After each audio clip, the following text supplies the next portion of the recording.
Hi everyone, so I'm sure by now you must be all set for your CSE prelims examinations. Revisions must be on a roll, you must be talking to your family and friends and thinking about how exactly can you give that 100% of your ability. Peer pressure, family pressure, revisions again and again, like very stressful, right? So let's just take a break from that for a while and look at things from a different perspective. So today we have Tina, Dabi and Athar with us who are going to show us a different side of the story, which is the journey of an IAS officer. So thank you so much for joining us today, Tina, Athar. Oh, it's our pleasure. And being at an academy always makes us really excited. It's such a great platform, and you get to interact with so many students. So it's totally our pleasure to be here. Thank you so much. Thank you so much. That means a lot. I have seen a lot of your interviews. I have read so many articles. So I guess like you guys have spoken so much about how to prepare, how to what all books to follow and what all things to do. That's like a complete big list of do's and don'ts to keep in mind. Here we are trying to showcase a different side of the picture altogether. What exactly is the life after IS life? How's that? Because like done there, okay, you've been there, you've spoken so much about that. Right. What about like the other part of the spectrum? How's it? Well, life after the cracking the civils and finally getting to know that now you are in IES.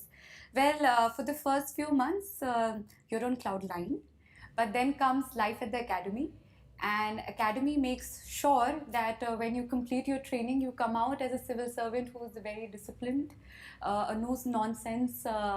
Government worker, one who is very compassionate and has a well-rounded view about nearly everything and anything. So life at the academy begins like say at 6 a.m. in the morning and ends at 6 p.m. in the evening. So nearly a 12-hour schedule in which we undergo right from physical training to to getting into classes about nearly everything that a district collector is supposed to do. So it's basically to develop a wholesome personality, a well-rounded personality. So I wouldn't say that life after cracking the civils has been a cakewalk. But at the same time, it's very exciting because this is one thing you always wanted to do in life, and now you're getting an opportunity to learn how to do all of that. Yeah. What about you? How's it? Very much similar. As she said, after the results, you start thinking that you have probably arrived, but it takes a while. But very soon you realize that probably this is just the beginning. It was just the examination that you have cleared, and the real work, the real stuff that is now in front of you. And as she was rightly pointed out, the academy does the job pretty well. It takes that euphoria out of your mind in the first place, then also puts you in that right perspective and right frame that this is what this service is all about. What are the expectations and what are the aspirations of the people, which are straight away related to you and your work. So I think besides that, apart from the academy, we also get to do a lot of field visits. We go to a lot of places. There we also get the feel of the real life scenario. What is the condition of the people on ground and how much and what are the things that we are supposed to do. So I guess it's more of a realization of the responsibility that's on our shoulders rather than any euphoria that was there.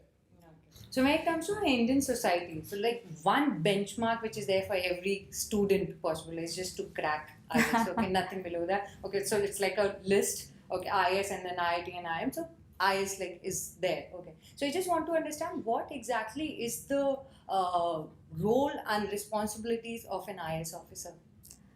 Well, I think that an IS officer in the initial years gets to be part of the policy implementation. So I would say that it gives a direct platform and work for the system, and at the later stages of life go into policy formulation.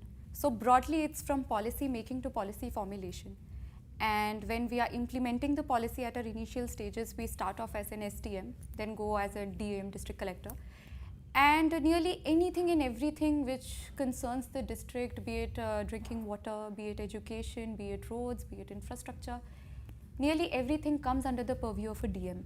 So at one time you can be controlling some law and order situation, at other time you could be looking at the improving the infrastructure of the region. So that much is the responsibility and the purview of working of an IS officer, and probably that makes it so much sought after. No. What about you? What's your take on this? Yeah, I think she very correctly pointed out that the role is multifaceted. Whatever you can think of, you have to work that way. I think one very important thing that distinguishes this particular say work is that you get to work along with the people on ground, at least for a significant portion of your career. So say if you go to villages, you go to towns, wherever you go, you are seen as the symbol of government. So whenever any person is facing any kind of a problem, straight away they think that you are Panesha, you are there, you're somebody they can look up to, somebody they can go up to whenever they have a problem. So that thing, I think, is the one big major distinction which we have as a civil servant. That is, there is this faith of people in you. There is this faith of people in you that you are there to work for them. Your profession is working for people. Your profession is serving them. Absolutely, and one thing which even I have realized is that you get a lot of satisfaction from the job, in the sense that you, like what Atha said, that you get so many opportunities to work for the society in general, that when you go back home and you realize that today one signature of yours changed lives of many, the happiness and satisfaction you get individually, I think no other profession probably gives you that, because it makes you work for a lot of people in very small steps. So the immense satisfaction that one derives from this job is very great, and that's one of the merits I think we have in this profession. So you, in a way, you're kind of a part of solution. So we often raise issues. We're developmental deficit. We have a lot of other issues. But when it comes to the solutions to these issues, you're a part of that solution. So if you work well, the solution is there. Beautiful If you don't, then there can be even bigger problems. So I guess that feeling of being a part of that solution itself is a lot more satisfying. Yes. So I'm sure you must have interacted with hundreds and thousands of IAS officers till now. At the academy also, you are with them like the entire day. You're Absolutely. spending time with them. You're talking to them. So I just want to understand from you, like, how exactly do you think the young generation of IAS officers is actually changing the face of India right now? What do you think? How exactly is different? It is how it is different. Number one is the context, the situation, the scenario in which the younger lot is operating is very much different from the ones which our very old seniors had.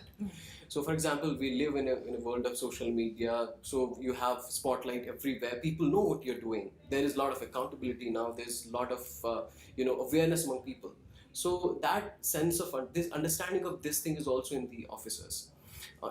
There's the one part. On the second part, there's somehow this sense of competitive sense of doing good. You find young DMs and SDMs out in the field. Everybody wanting to I want to do, my district should do better than the other district, which wasn't probably there before. So I think this is a very wonderful change. We have been on our Bharat Darshan, and before that, for our village visits also, we interacted with a lot of young officers, and it's wonderful. It's really amazing to see how passionate they are about work and how much innovativeness they try to bring in the work they do. So I think there's a lot to look for the present lot, towards present lot. Absolutely, and when he talks about the power of social media, we have a young IAS officer working in Nagaland who, using his Facebook profile, garnered 40 lakh rupees from people across India for building a road connecting 3 states, Assam, Nagaland and Mizoram, and it's called as the People's Road. And when you ask that how it is different with us younger lot, and probably say senior bureaucrats, so creativity, and using social media, the power of science and technology to, achieve such a feat whereby when the government probably is not okay with your proposal, but then making use of your own resources and getting 40 lakhs from the public and making a people's road connecting 3 states, I think that is just remarkable. And also, I would like to add, when we interact with our seniors now, they're also aware of this fact that probably an IAS officer today is more tech savvy than probably they had been at their time. So they also, give a lot of encouragement to this. They give a lot of appreciation to this. So whenever, say, one of a young officer, in most of the cases, whenever he goes to a senior with some new innovative thing that he wants to implement, most of the times they get more appreciation, they get more support, and which I think is also very incredible. Exactly, that's what like basically brings me to my next question, because I feel usually the traditional civil servants still like refrain themselves from the social media platforms and everything. And I've been following you guys on every social media platform. Right. So like I've seen like you guys keep updating about your whereabouts, you connect to your fans and followings, but I'm sure it has like the other side to the story as well. So like, do you think like it always works positively, or do you think in some scenarios it can backfire also, because you're always into the public eye and people are stalking you everywhere and they're commenting and everything? What's your take on that? Well, I think mostly it's positive. Positive in the sense that using social media has enabled me to connect with so many, say, civil service aspirants or other people who wish to join the civil services or want to know what the IS is all about. So that ways it's amazing, and mostly it's positive. But I think there's a, like, everything has pros and cons. So of course there's less of privacy since people follow you and keep track of your whereabouts. But I would still say I think it's mostly positive. What do you think? Yeah, I think it's mostly positive. And besides, it's also a fact that social media is there and people are on social media. Whether I, as a civil servant, choose to be there or not, I cannot ignore the fact that people are already there. Yeah. Now it depends on us. It depends on me how whether we use it in a positive way Yeah. or get affected by it in a negative way. So I think there are a lot of social media campaigns in administration. You know, for example, let's talk about Swachh Bharat Abhiyan. Yes, It's a government yes, policy. absolutely. We're trying to reach people, as many people as we can through social media. It's one of the best Absolutely. platforms for us. I think it also serves as a wake-up call. For instance, if it's been a while and I haven't been helping out, say, civil service aspirants, or some random comment will come up on my profile that, ma'am, you haven't been updating. So that ways, you know, it's positive. It sort of makes you alert. It's even negative sometimes, but I think everything has to be taken in its stride. Enough has been spoken about the kind of power and the prestige and the respect a person gets once Right. he's an IS officer. But I also want to understand what kind of personal and the professional life struggles do you face? What kind of sacrifices does it take? Like basically, it goes hand in hand, right? Because if you're achieving something, you're also leaving something behind. What kind of sacrifices do you take? Well, you know, we are still in our probation period, so we haven't had the opportunity yet to make any sacrifices per se. But I realize what you're asking, and from whatever we have learned from the interactions with different IS officers, and of course, there is a bearing on the personal life since the role of an IS officer is so huge, and it's a 24/7 job. So you can be called up anytime, say in the night, in the early morning. So of course a lot of sacrifices go towards your personal life, your family life. But I think that's what you agree to give up when you join the civil services. For all the perks, say psychological perks, material perks that you get from this service, this is something you willingly enter into. And I think we all have it ready in our minds that, of course, a lot of times we will have to sacrifice our personal lives for a professional life. What's your take on it? Yeah, I completely agree with that. Though it's a bit premature, I would say premature for us to comment on it. But you know, as far as we have seen a lot of seniors, yes, they do say that, you know, it's very tiring. You have to work around the clock, but I think at the same time they're very passionate about it. Like they say that the job is tough, yet they say that had we given another opportunity, we'll again try to live the same life. We have seen civil servants, right, who were at the verge of retirement and making the same comment. You know, it was very tough. It was very struggling. You know, we couldn't give time to ourselves to leave alone our family. But at the same time, they do say that the kind of work we do is very satisfying, and I think that overpowers and overweighs everything else. You willingly take up the job, and you know at the back of your mind that despite all the sacrifices, still the satisfaction that you will get will overpower whatever sacrifices you're making, so you willingly go for it. Yes, and we keep on often talking about it. Say, probably one word to sum it up is that we are very fortunate, and only fortunate people get such an Absolutely, opportunity. absolutely, completely in agreement with that. Well, Arad, isn't it difficult to stay calm in a situation where your personal life is under that constant spotlight always? This is difficult. Yeah, because like you're going out, you cannot have like a normal. Yeah, it is. It is. At the beginning, I think it's also a bit very scary. It's scary, but Yeah. with time, you get used to it probably, and I think it doesn't affect that much beyond a particular point of time. Okay. And you get used to it, I think. Uh, like I said, you take some things very willingly when you come into this profession, and people will look up to you. After all, you're here to serve them and look after them. So it's very natural that if, for instance, you're posted in a district, the people in the district will follow your every move and will keep track of you. So that is something you get used to and you willingly accept it, I believe. So a lot of our followers really want to know what are those key essential qualities. Maybe let's just look at 3 qualities which an aspirant must have to become an IAS officer, and 3 big no-nos. Like exactly, you should not prepare for IAS only if you don't have these 3. Nothing like that. Let's start with that.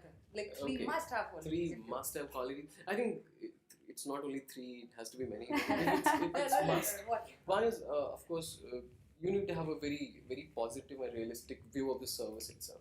That is, you should not think that it's about perks and power and everything else. You have to think realistically what the service is about, and that is about service. Number one. Number second is you have to be very hardworking. As they say, talent is overrated. I think probably that's true. So if you work hard, you need to have that willingness to work hard, even after your examination, even after 10 years down your career, 20 years down the career, you need to be, very, very, very hardworking. Third one would be you should have to be very compassionate. As you were talking in your previous question that you get stressed out. There's a lot of work. You may lose your cool and calm, but then you have to realize that your job is more of some more of heart than of head. You have to be very compassionate. So for me, 3 best qualities would be you have to be very true and honest towards the idea of the service. And number second is you have to be a very good hard worker. And number third is you have to be a damn good compassionate as a person. And 3 no's. 1 no I already covered. Yeah. But, don't be if you want perks, pure only perks. If you want money, this is not a job for you. Number second, if you're not ready to Everyone, please hear that. yes, and if you're not ready to work beyond a particular point of time, if you want to like say this is my limit, probably this work does not have a limit when it comes to the kind of work that you have. So that would be second no. And third no would be if somebody is forcing you to join the service, be it parents or somebody, then please don't. It has to be your own calling, at least a calling from your heart. Yes. What about you, Tina? Well, those of course are the essential qualities. I think, like I pointed out before, that it's a 24/7 job and you will be called upon to do this or that at any point of time. So, of course, you have to be very hardworking as a person.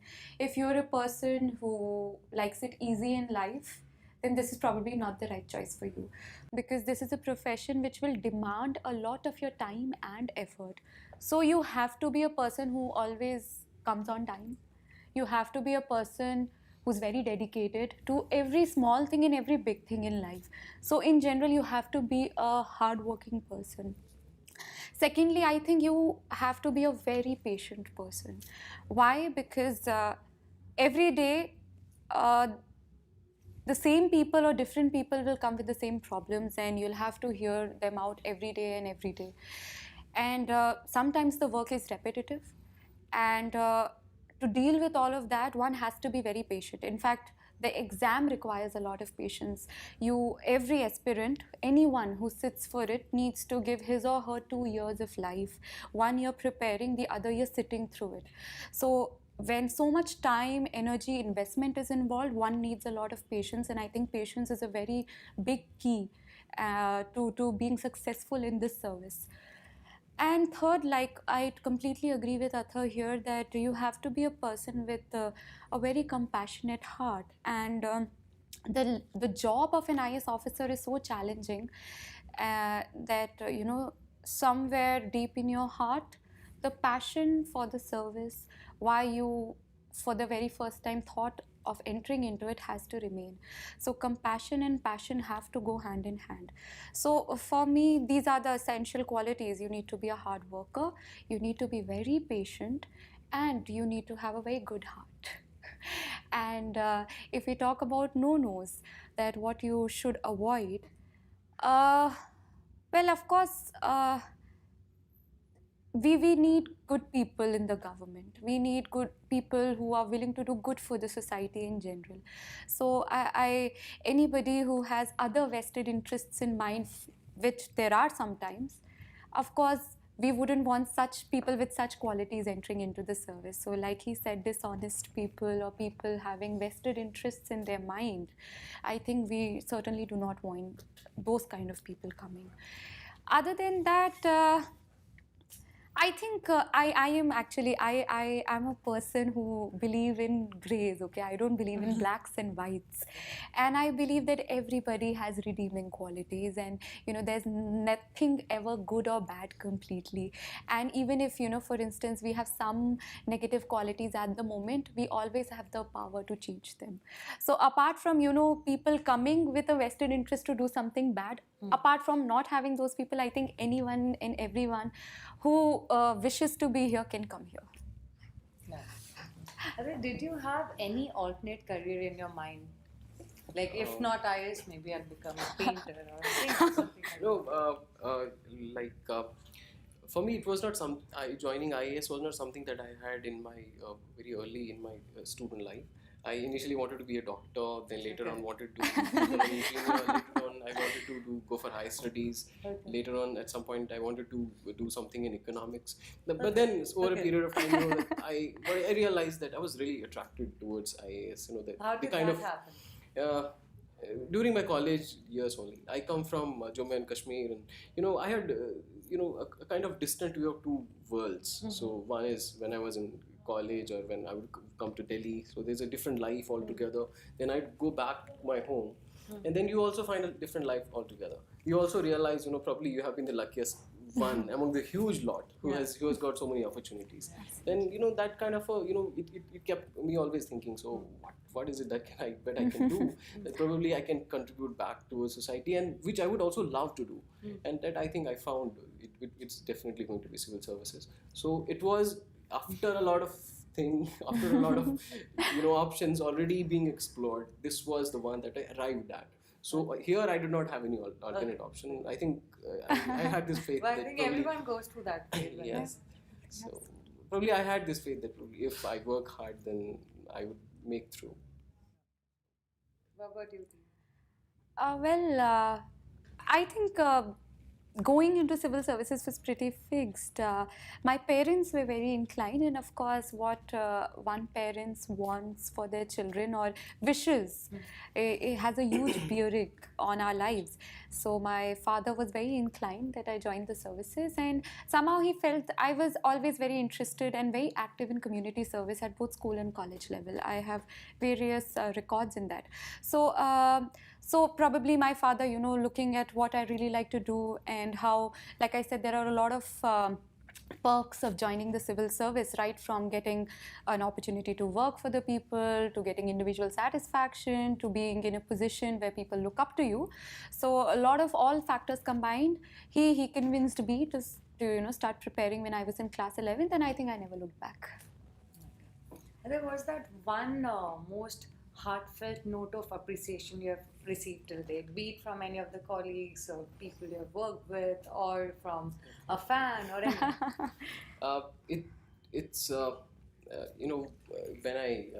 When the result was out this time, I went back to my home. At my home, I have a grandfather who's been the biggest motivator and biggest inspiration in my life.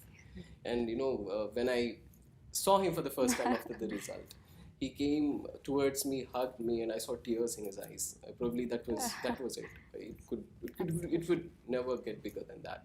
So probably that was the biggest thing for me. What do you think? Well, I think I cannot place it at one person, one moment. But I think I come from a community where such sort of achievement is achieved for the first time after independence. and it's a huge milestone for the marginalized sections, and I think that is the biggest appreciation I have. What's that one factor which keeps you going and motivated always? Keeps you on your toes always. One thing. One thing that is I think the very reason why we joined this service. वो आग कहते हैं ना वो like that you have that thing in art. It's not something to show off, something to tell because you have joined the service. It's because being as honest as one can be. I think I really consider myself very lucky and very fortunate that I have gone through this examination and I have been able to join the service. I think I consider this fortune that I have got is the biggest source of inspiration to me, and it's the biggest source that always keeps this feeling in mind that there's a lot of responsibility on your shoulders. So it's certainly that for me. How about you, Tina? Well, again, I really can't place it on one thing. I always, when I made up my mind that I want to go for this service, and probably this would be the very right option for me, that was enough of an inspiration in the sense that if this is not it, then what would be? And of course, the constant motivation that I kept having from my parents helped me through. Because probably it was my father's dream to crack the civils, which he could never. So probably I'm living his dream.